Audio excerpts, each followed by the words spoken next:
بسم الله الرحمن الرحيم. الحمد لله والصلاة والسلام على رسول الله سيدنا محمد بن عبد الله وعلى آله وصحبه ومن تبع نهجه القويم. السلام عليكم ورحمة الله تعالى وبركاته أيها المشاهدون لنا من كل مكان. دمان دتك الصوماليات محل كان إيجاد داوناي وحنكو سلام يا مركو رئيس سلامة إسلامك مرلبات السلام عليكم ورحمة الله تعالى وبركاته. وعن جعل يسدي إن لو داغو ولا لهيك الصوماليات شعبك الصوماليات ده iyo madaxda qarankaba fiidowgan aan hadda duubayo oo igu kaliftay waxyaabaha soo socda oo dhacay waxaan la kulmay saakay dhacdo aad la yaab leh waxaan ka baxay horta awala markii ugu horeysa anigu waxaan ahay Sheikh Abdulqaadir Sheikh Maxamed Sheikh Abuukar Sheikh Soomow afeenka golaha guud ee culimada Soomaaliyeed waxaan ka baxay saakay oo taariikhdu ay tahay 18 bisha Oktoobar 2019 xafiiskayga waxaan ku yaal isla gurigayga waxaan u socday xaflad nikaaxa oo ka dhacaysay hotel Safari oo aan ku casuuna waxaan maray wadada waxaan ku tagay iskooyska Sanca halkaas waxaan kula kulmay sida caadada ay tahay booliska Soomaaliyeed ee halkaas Timbotiga oo u yilay markaan tagay waan soo degday waxaan tusiyay idikaarkayga amba aqoonsigayga وانا اسو شاغي dadkii ma joogan waa soo istaageen way islaameen oo shakhsoomo way aal wadiiri sargaalkii wuxuu yiri maya ma ku sii deynaayo maxaa dhacay ee digaan wax ku deyma adna ku deyma cid kale wuxuu yaan wax dhaar aadi adaa taqaanidood hadda aqoonsi kuma dhino ee digaarkeen ku suusiye dadka inta joogo dhana ay wada yaqaan macalaskata qaar koor ay qaan u jeeda maxaa dhacay way iska laabay hor waa laabday waxaan maray wadada dhinaca kale haddana u laabday bal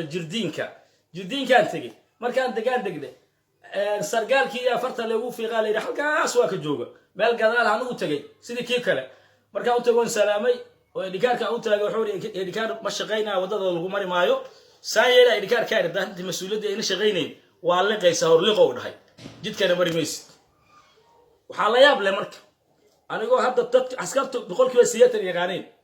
bulshada ku nool magaalada Muqdisho ay aad ii wada garanayaan intoora badan haddii ay tan igu dhacday nikaaxi u socday ka soo laabtay waxaan tusiyay waxa ku dhici kara shacabka caadiga ah ee jidka maraya dhibaatada ku dhici karta sid xal arintaas loogu helo waxaan go'aansaday in aan la xiriiro taliyaha ciidanka booliska Soomaaliyeed General Abdi Xasan waan wacay igama qaban fariin qoraal ayaan u diray oo uu qoray wixii dhacay aan u sheekaynayo ima soo jawaabin markaan ku celiyay waa iga qabtay markaan iga qabtay waa Sheikh Soomow fariin qoraalkayga ma waa heshay arintaas aan igu dhacday halkaas aan u socdaa wuxuu ugu dhahay waxa la yaab aan la yaabay oo fadhiisa igu naqday oo ay tahay inaan qof kasta inaan fiido waan soo duubo igu kalifay ayuu dhahay wuxuu Sheikh Soomow ma waxaad ii soo wacaysaa anoo taliyaha aniga oo ah taliyaha ciidanka Soomaaliyeed jidka booliska iga xirtay telefoonkan waa igu damiyay waxaan is weydiiyay haddii booliski jidki inuu amnigiisa sugo dadkii la yaqiino oo aan shabaab ahayn oo aan burcad ahayn oo mas'uul ah jidka laga celinayo waxa ila socdo ogow hadday waxa aniga staafkayga darawalkayga kulli waa boolis waxa ila socdo ciidankii booliska waxa iliha waa boolis waxa aan u dacwaa talihi booliska waxa idahaya aniga jidlii soo sheegay waa Sheikh Soomow waa talihi booliska shacabkina sidaas u leeyahay hadda intaas markaan arkay waxaan jeclaysay in aan fiidowgan bal la wadaago bulshada Soomaaliyeed waxaan rabaa halka inaan baaq ugu diro madaxweynaha Soomaaliya mudane Maxamed Cabdullaahi Farmaajo ra'iisul wasaare Xasan Cali Khayre gudoomiyaha baarlamaanka gudoomiyaha gobolka Banaadir Ahmed Duqa magaalada mudane Umar Maxamuud Umar Firs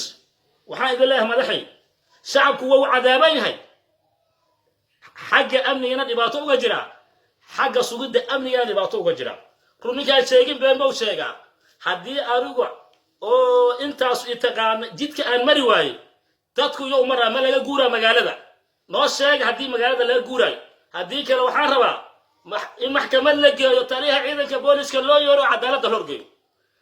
فرنتي أنا قري نواهايا وحربا سراكيش ساسة بيسي إن عدالة الهرجي وحربا أو عسرايا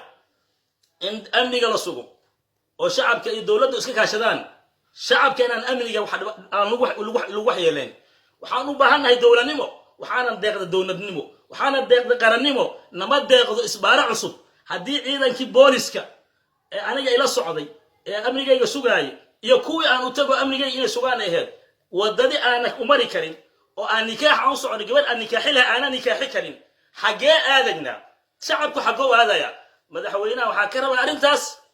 iyo ra-iisul wasaaruhu inay si degdeg ah jawaab looga helo taliyaha ciidanka booliskana waxaa codsanayaa in cadaaladda sidaas inta uu sameeyo sharcigu wuxuu ka qaba in lagu qaado waa maasantihiin wasalaamu calaykum waraxmatullahi taala wabarakaatu